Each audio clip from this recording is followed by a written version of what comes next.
ngo bamaze kumva neza iri jambo rigukura mu kintu cyitwa urungabangabo. Ubu uyu munsi hari umuntu uraha bajya kumva ejo umuntu agakubita hari umuzindaro ati haleluya ati wallahi liloteli ati wallahi nukuri nibo gukebwa jahannam zasha uti munkebe mwoka byara.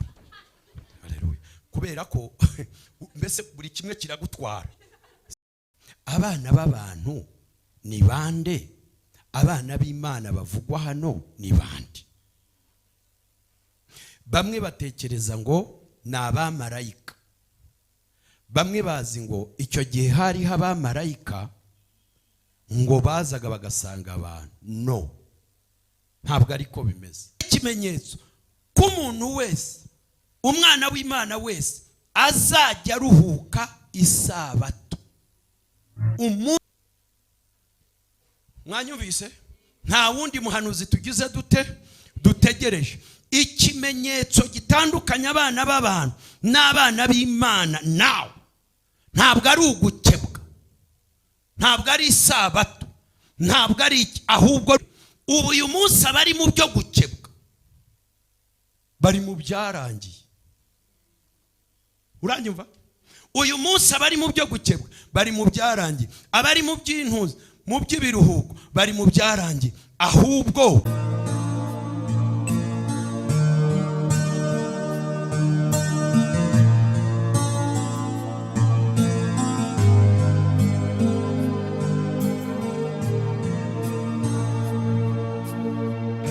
nakomeje kureba.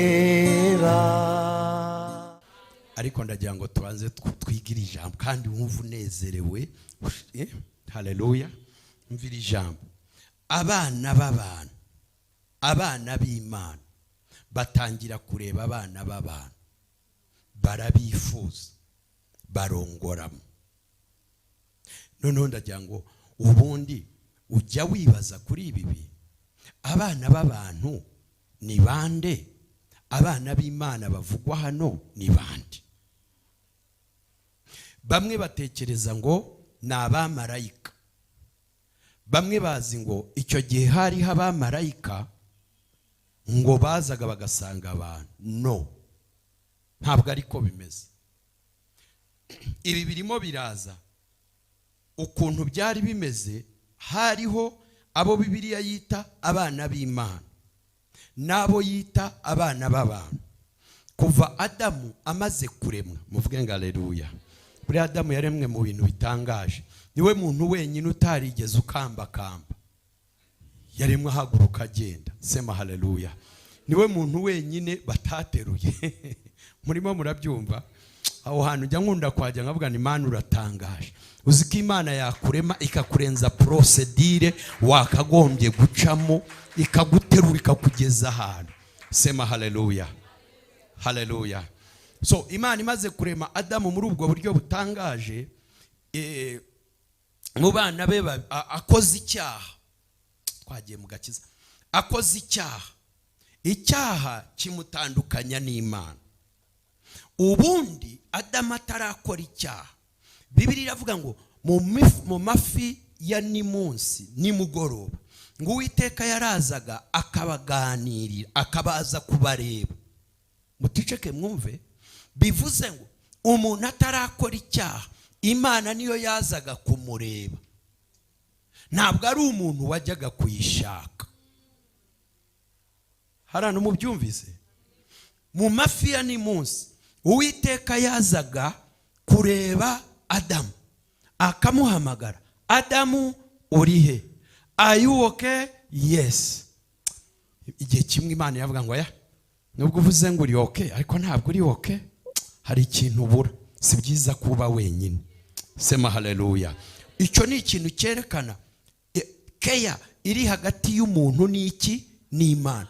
Donc nukuvuga ngo umuntu atarakora icyaha, icyaha kitarahaza mu buzima bwawe, Imana ibikwishakira, ibiguha keya mu buryo bwose. Sema haleluya. Noneho amaze gukora icyaha rero, urubyaro rwe havuyemo ibisate bibiri. Havuyemo ibisate bibiri. yabyaye abana babiri. Ntabwo ari bo gusa bavugwaho. Hari abantu bazi ngo Adamu yabyaye Kayini na Abeli gusa. No, yabyaye n'abakobwa. Ariko abavuzwe muri Bibiliya ni abahungu babiri. Aba bahungu babiri amaze kubabyara, mbabarire ndasa n'umuntu uca mu bintu usanzwe uzi, ariko hari icyo umwuka ashaka kuvugana nawe.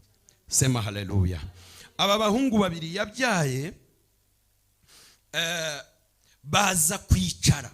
Igitekerezo kiza muri Abeli aricara, abwira mukuru we aravuga ngo ariko ubwo Adamu amaze gukora icyaha, Imana ntiyongeye kumushaka kumugenderera, baherukana babwira ngo mugende.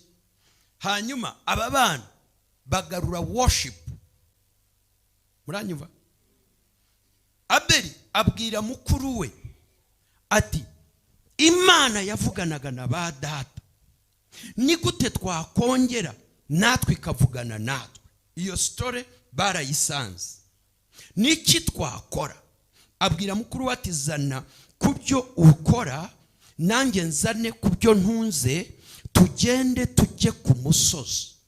Duhagarara ahantu ku musozi, duhamagare tuvuge ngo Mana ya data, igihe data yakoraga ibyaha ntitwari duhari, none turakwinginze twebwe ngwino ngera uvugane natwe, dore twazanye ibintu nk'ikimenyetso cyo kuza kugushaka.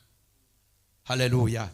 None Abeli kuko yari yazanye ibyiza, Uwiteka aravuga ngo okay, mbonye abantu bongera gushaka ubusabane bwanjye nabo, aramanuka araza Uwiteka. Haleluya. Iyo niyo nkomoko y'amaturo yayandi yaciye ibintu. Hereza Yesu icyubahiro. Sema haleluya.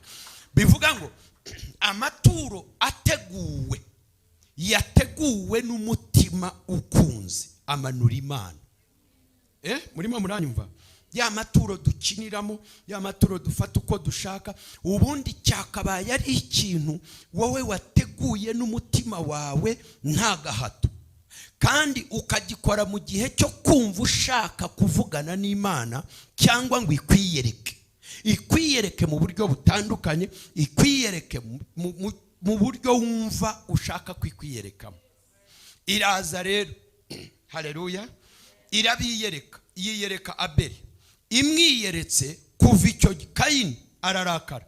Arakaye kuva icyo gihe famire ya Adamu icikamo ibice bibiri. Urubyaro rwa Kayini duhinduka urubyaro rw'abana b'abantu batubaha Imana. Nabumvise babandi twumvise. Ruhinduka urubyaro rw'abana b'abantu babaho badasenga, babaho bataramya, batifuza no kumenya iby'Imana, batanitaye kubyo, aleluya, batanashaka no kubimenya.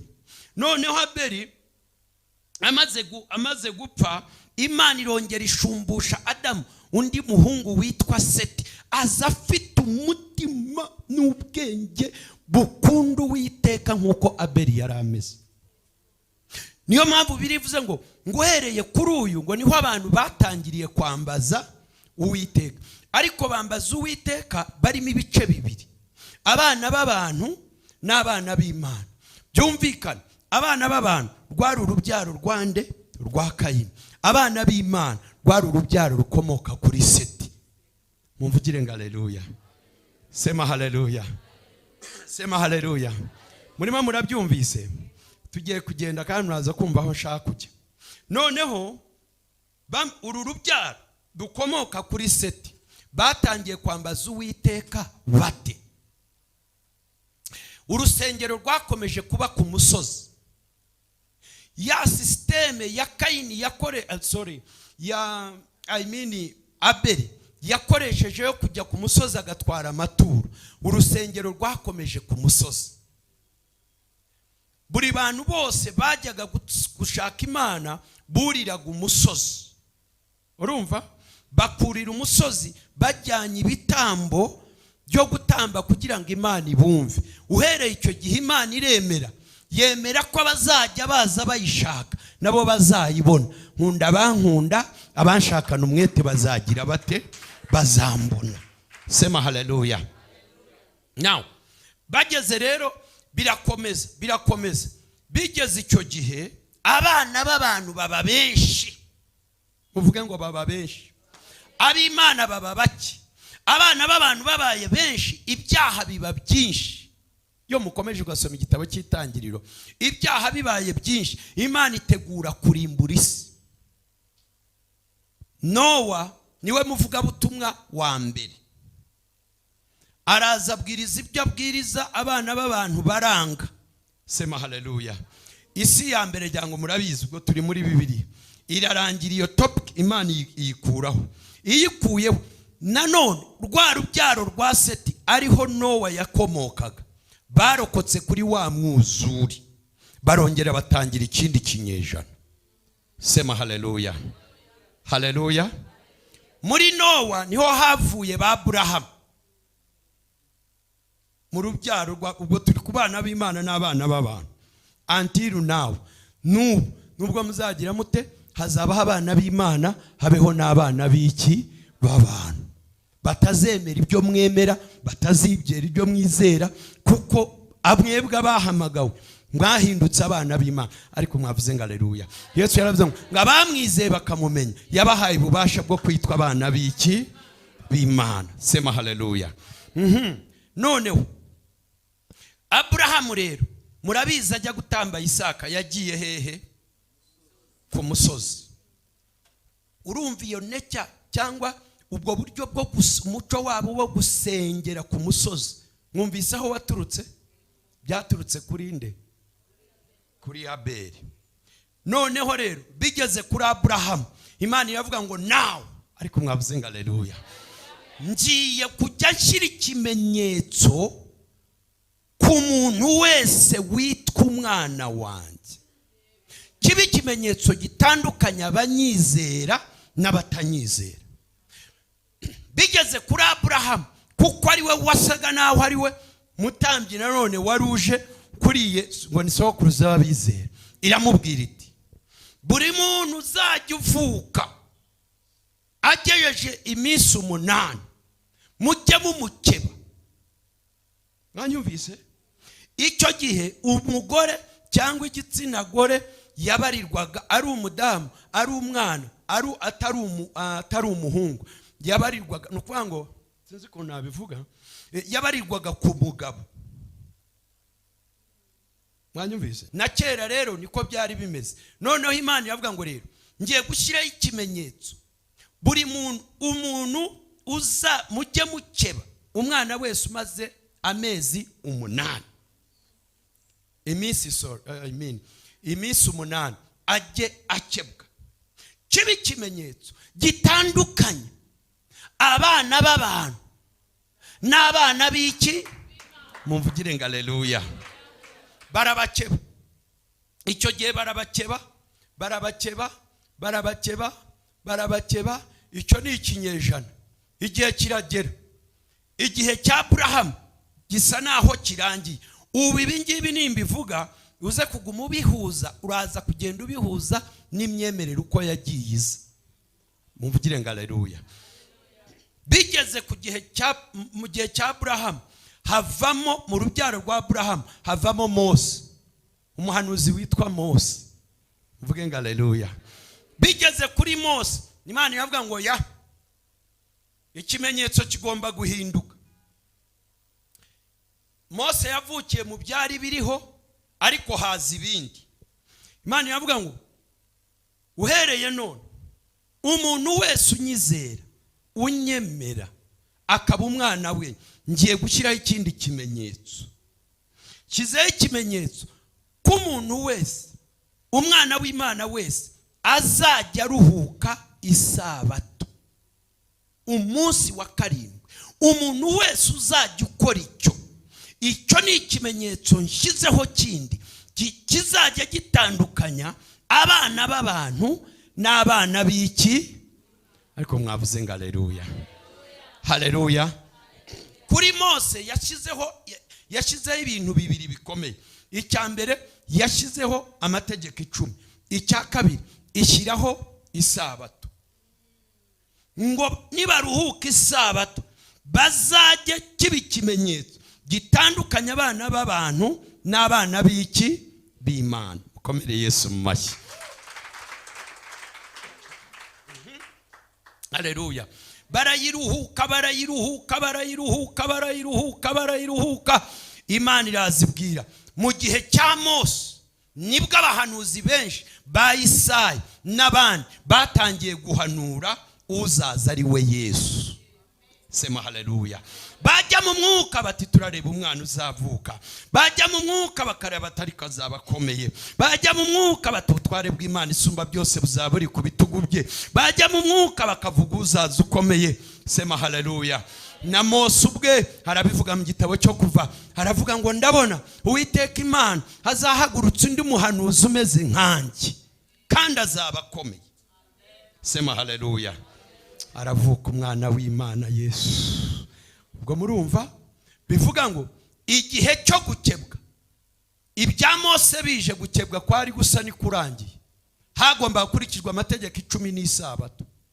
Yesu rero amaze kuza, Imana iravuga bigeze kuri Yesu, havuga ngo ya ubu noneho birahindutse, si ugukebwa, si isabato, ahubwo ngiye kubaha ikindi kimenyetso ari nacyo cya nyuma kizajya gitandukanya abana b'abantu n'abana b'Imana. Yabahereza umwuka wera. Ariko mwakomeye Yesu mu mashyi we. Sema haleluya.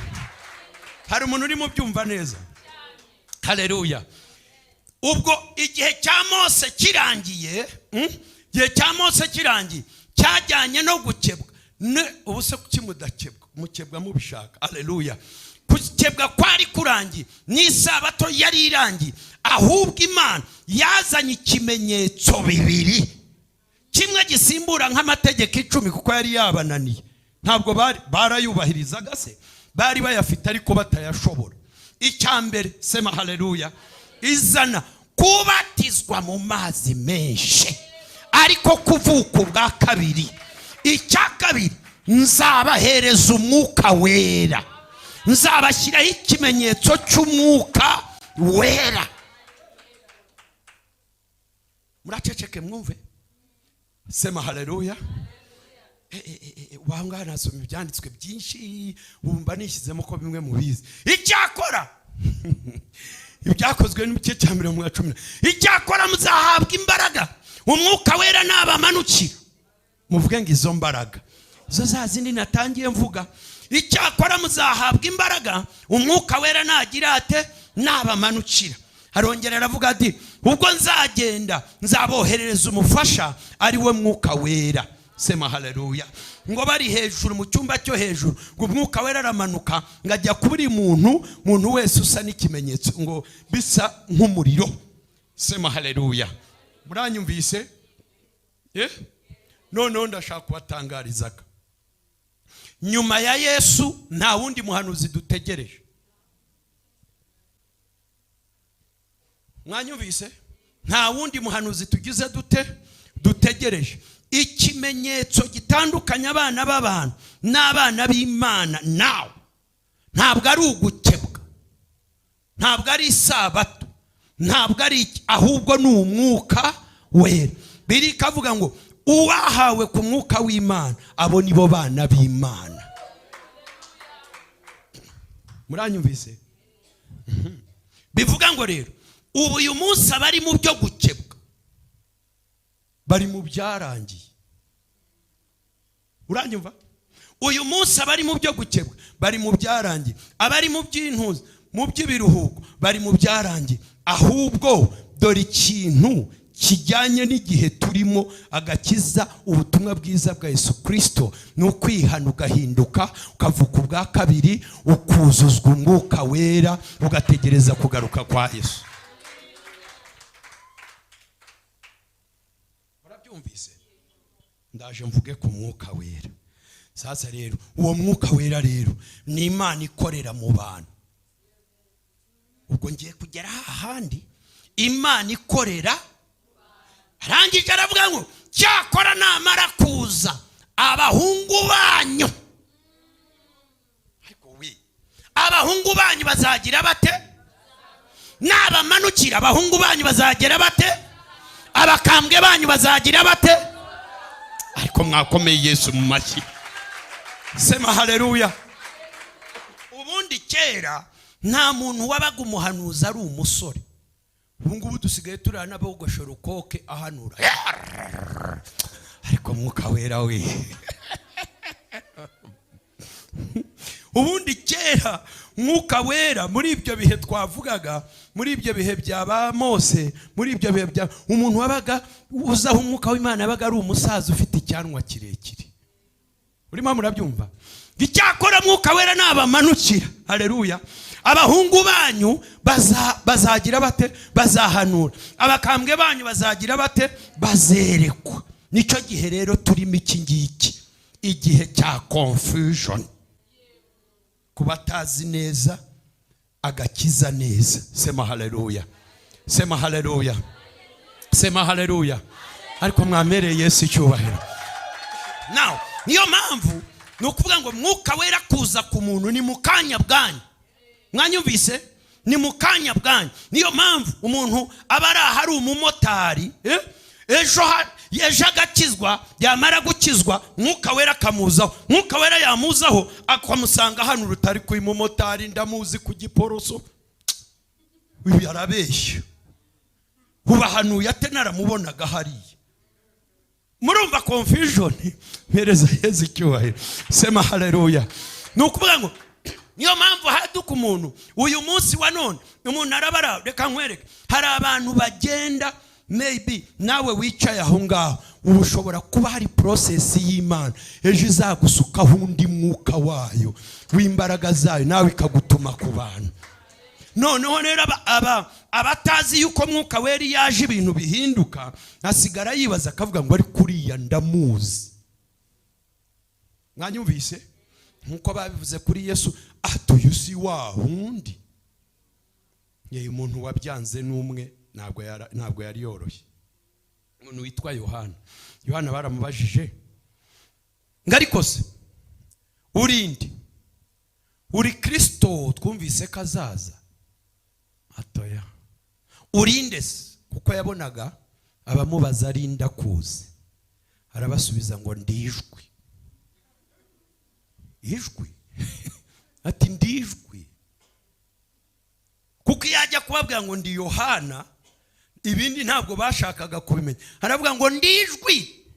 Nimwumva ijwi rivuga, nimurebe iyo mvuka niyo nkomoka. Nimwumva ijwi. Sema haleluya. Ntarajya ku mwuka wera niho ndi busoreze. Reka dusome iki cyanditswe aha ngaha.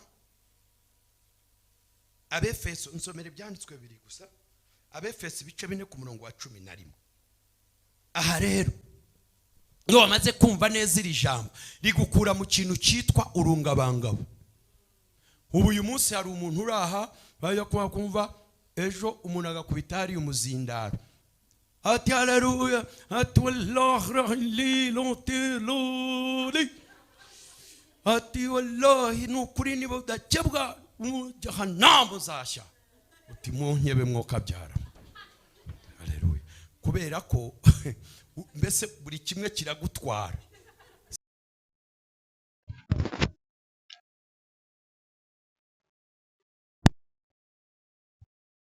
Buri kimwe kiragutwara. Sibyo? Wabura umuntu akavuga ati nukuri kwa gatandatu nutaguma mu nzu uzarimbuka byanze bikunze. Uti noneho nabyo ndabyemeye. Nuburaho hazaduka n'ibindi hari n'ibindi bizaza akavuga ati nutambara ubusa ntabwo ujya mu ijuru uko bwambara. Kubera iki? Ntabwo uramenya. Yaba wumvise neza iri jambo, biriya byose byararangiye. Turi mu gihe cy'agakiza, ubwami bw'Imana. Sema haleluya. Haravuga ngo ikahodi 4:11. Nuko aha bamwe kuba intumwa ze, n'abandi kuba abahanuzi, n'abandi kuba ababwiriza butumwa bwiza, n'abandi kuba bungeri n'abigisha. Utyo kugira ngo abera batunganirizwe rwose. Kugira ngo babana b'Imana batunganirizwe rwose gukora umurimo wo kugabura iby'Imana no gukomeza umubiri wa Kristo, kugeza ubwo twese tuzasohora kugira ubumwe bwo kwizera no kumenya umwana w'Imana, kandi kugeza ubwo tuzasohora kuba abantu bashyitse bageze ku rugero rushyitse rw'igihagararo cya Kristo, biturinde iki? kugira ngo tudakomeza kuba abana duteraganwa n'umuraba, tujyanwa hirya no hino n'imiyaga yose n'imyigishirize n'uburiganya bw'abantu n'ubwenge bubi n'uburyo bwinshi bwo kutuyobya. Ngo tutajyanwa hirya no hino n'imyigishirize, ako kantu rekeraho. Bungira mu gitabo cy'Ibyahishuwe, tutajyanwa hirya no hino n'imyigishirize. Nibyo nababwiraga, ubu uyu munsi ntukwiriye kuyobya n'ubundi butumwa bwari bwo bwose budahuye no kuvuka ubwa kabiri no guhura na mwuka wera, kubera yuko Yesu Kristo amaze kuza nicyo cyonyine ukwiriye kuba ufite kugira ngo uragwe ubugingo buhoraho. Ese ab'igihe cya Mose, ab'igihe cya Aburahamu cyo gukebwa, ese bazarimbuka kuko batabatijwe mu mazi? Tugiye kureba, ese ab'igihe cya Mose baruhukaga isabato bakigerageza n'amategeko, ese bazarimbuka kuko batabatijwe mu mazi menshi nibuzura umwuka wera? Oya, katubireba aha rero. Ubu ni Yohana ari mu mwuka areba ku munsi w'imperuka. Yabonye iki? Mbona intebe y'ubwami nini yera, mbona niyicayeho, isi n'ijuru bihunga mu maso hayo, ahabyo ntihaba hakiboneka.